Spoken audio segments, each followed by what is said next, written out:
आयुर्वेद के अनुसार इन 6 लोगों के लिए दही किसी वरदान से कम नहीं है।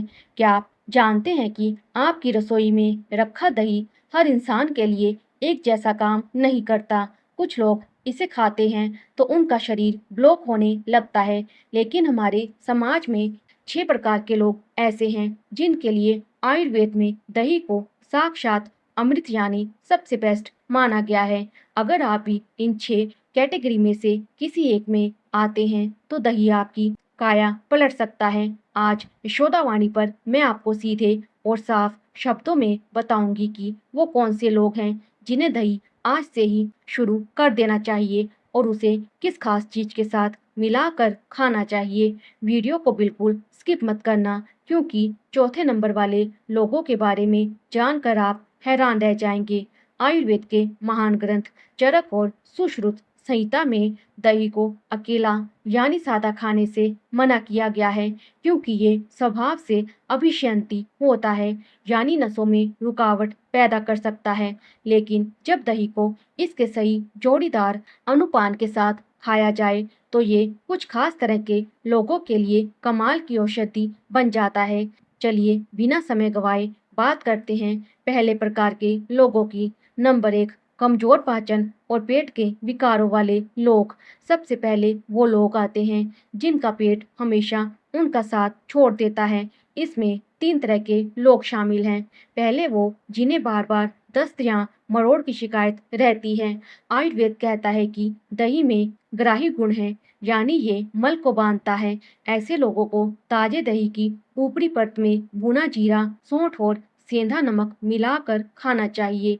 दूसरे वो जिन्हें खाना खाते ही टॉयलेट भागना पड़ता है, आईबीएस के मरीज। इनके लिए हल्का दही या छाछ पेट के गुड बैक्टीरिया को बढ़ाने वाली सबसे अचूक दवा है। तीसरे वो जिन्हें भूखी नहीं लगती, जिनका खाने का मन नहीं करता, उनके लिए दही दीपन और रोचन का काम करता है, यानी जठराग्नि को बढ़ाता है। ऐसे लोग दही में काली मिर्च और काला नमक मिलाकर खाएं, जीभ का स्वाद भी लौटेगा और भूख भी खुलकर लगेगी। नंबर 2, दुबले पतले और शारीरिक रूप से कमजोर लोग, एथलीट्स। दूसरे प्रकार के लोग वो हैं जो बहुत मेहनत करते हैं, एथलीट्स हैं या किसी लंबी बीमारी के बाद जिनका शरीर बिल्कुल टूट चुका है, मांसपेशियां ढीली हो गई हैं। आयुर्वेद में दही को ब्रेहिन और बलवर्धन कहा गया है, यानी शरीर का द्रव्यमान वजन और ताकत बढ़ाने वाला। वजन और ताकत बढ़ाने वाले लोगों के लिए अगर आप दुबलेपन से परेशान हैं तो ताजे दही में पुराना गुड़, जैगरी मिलाकर खाना शुरू कीजिए। ये कॉम्बिनेशन आपके शरीर में मांस और मेद धातु हेल्दी फैट्स को प्राकृतिक रूप से बढ़ाता है और वात दोष को तुरंत शांत करता है।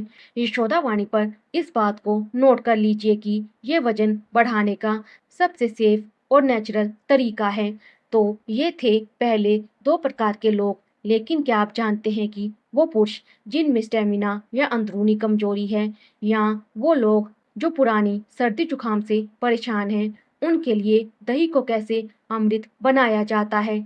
चलिए यशोदावाणी के अगले भाग में बाकी के 4 प्रकार के लोगों और दही के स्वर्णिम नियम के बारे में जानते हैं। नंबर 3, स्टेमिना और अंदरूनी कमजोरी से जूझ रहे लोग।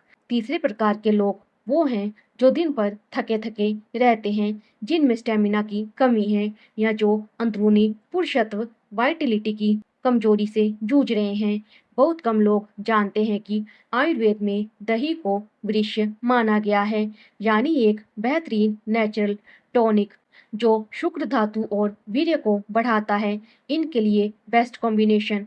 अगर आप अपनी ताकत और ओज, इम्यूनिटी एंड रेडियंस को बढ़ाना चाहते हैं तो ताजे दही में धागे वाली मिश्री और कुछ बूंदे शुद्ध देसी घी या शहद की मिलाकर खाएं। यशोदावाणी पर इस बात का भरोसा रखिए, ये कॉम्बिनेशन आपके शरीर को अंदर से फौलाद जैसा मजबूत बना देगा। नंबर 4, पुरानी सर्दी और बंद नाक पीने से परेशान लोग। अब बात करते हैं चौथे प्रकार के लोगों की, जिनके बारे में मैंने शुरू में कहा था कि आप हैरान रह जाएंगे। अक्सर लोग सोचते हैं कि सर्दी जुकाम में दही नहीं खाना चाहिए, लेकिन चरक संहिता का नियम कुछ और ही कहता है। जिन लोगों को पीनस यानी पुरानी बहती नाक या बिना बलगम वाली साइनस की शिकायत रहती है, उनके लिए दिन के समय दही वरदान है। इनके लिए बेस्ट कॉम्बिनेशन, ऐसे लोगों को दोपहर के वक्त दही में काली मिर्च का पाउडर और सौंठ, सूखे अदरक का पाउडर मिलाकर खाना चाहिए। चूंकि दही की तासीर गर्म होती है, इसीलिए इन मसालों के साथ मिलकर ये साइनस के पुराने से पुराने ब्लॉकेज को खोल देता है। बस ध्यान रहे, अगर ताजी खांसी या बलगम है तो इसे बिल्कुल ना ले। नंबर 5, यूरिन इन्फेक्शन और पेट की जलन वाले लोग। पांचवें प्रकार के लोग वो हैं जिन्हें पेशाब रुक रुक कर आता है, यूरिन इन्फेक्शन रहता है या मूत्राशय ब्लैडर में जलन होती है। आयुर्वेद में इस स्थिति को मूत्र कृष्ण कहा जाता है। इनके लिए बेस्ट कॉम्बिनेशन, ऐसे लोगों के लिए सादा दही नहीं बल्कि दधी मस्तू यानी दही के ऊपर जमे हुए पानी में थोड़ी सी मिश्री मिलाकर पीना अमृत के समान है। ये आपके ब्लैडर की पूरी गर्मी को खींच लेता है, उसे साफ करता है और यूरिन खुल कर आता है। तो ये हो गए 5 प्रकार के लोग। लेकिन हमारा छठा प्रकार यानी वो लोग जिन्हें बहुत ज़्यादा प्यास और थकान लगती है, उनके लिए दही का क्या नियम है।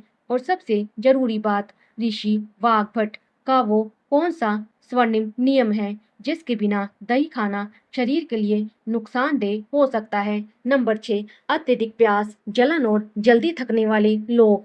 अब बात करते हैं छठे प्रकार के लोगों की। कुछ लोग ऐसे होते हैं जो थोड़ा सा काम करते ही बुरी तरह थक जाते हैं, जिनका गला बार बार सूखता है और जिन्हें लगातार तेज प्यास एक्सेसिव थर्स्ट लगने की समस्या होती है।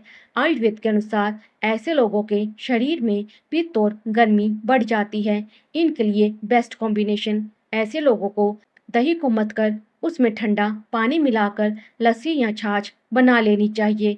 फिर उसमें मिश्री और थोड़ा सा इलायची पाउडर मिलाकर पीना चाहिए। ये कॉम्बिनेशन शरीर को तुरंत हाइड्रेट करता है, थकावट दूर करता है और बढ़े हुए पित्त को शांत करके तुरंत तृप्ति देता है। दही खाने का स्वर्णिम आयुर्वेदिक नियम, द गोल्डन रूल।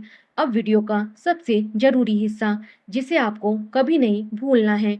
ऋषि वाघभट ने अष्टांग हृदयम में साफ साफ चेतावनी दी है कि चाहे आप इन 6 श्रेणियों में आते हो या नहीं, दही को कभी भी अकेले या सादा नहीं खाना चाहिए। उन्होंने 5 ऐसी चीजें बताई हैं जिनमें से कम कोई एक चीज दही में मिली होनी ही चाहिए। नंबर 1, घृत, शुद्ध देसी घी। नंबर 2, शर्करा, धागे वाली मिश्री या चीनी। नंबर 3, मूंग की दाल, यूज, सूप। नंबर 3, शोद्र, शहद। नंबर 5, आंवला चूर्ण या आंवला। इन पांचों में से कोई भी एक चीज जब दही में मिल जाती है तो दही का भारीपन और अपिष्यंती गुण खत्म हो जाता है और उसका कोई भी साइड इफेक्ट आपके शरीर पर नहीं होता। तो दोस्तों, आप इनमें से किस प्रकार के इंसान हैं और अपनी किस समस्या को ठीक करने के लिए आज से ही दही का सही कॉम्बिनेशन शुरू कर रहे हैं, मुझे कमेंट करके जरूर बताइए। आयुर्वेद की ऐसी ही शुद्ध और सच्ची जानकारियों के लिए अपने इस चैनल यशोदा वाणी को अभी सब्सक्राइब कर लीजिए और वीडियो को अपनों के साथ शेयर करना बिल्कुल मत भूलिए। स्वस्थ रहिए, सुरक्षित रहिए। धन्यवाद।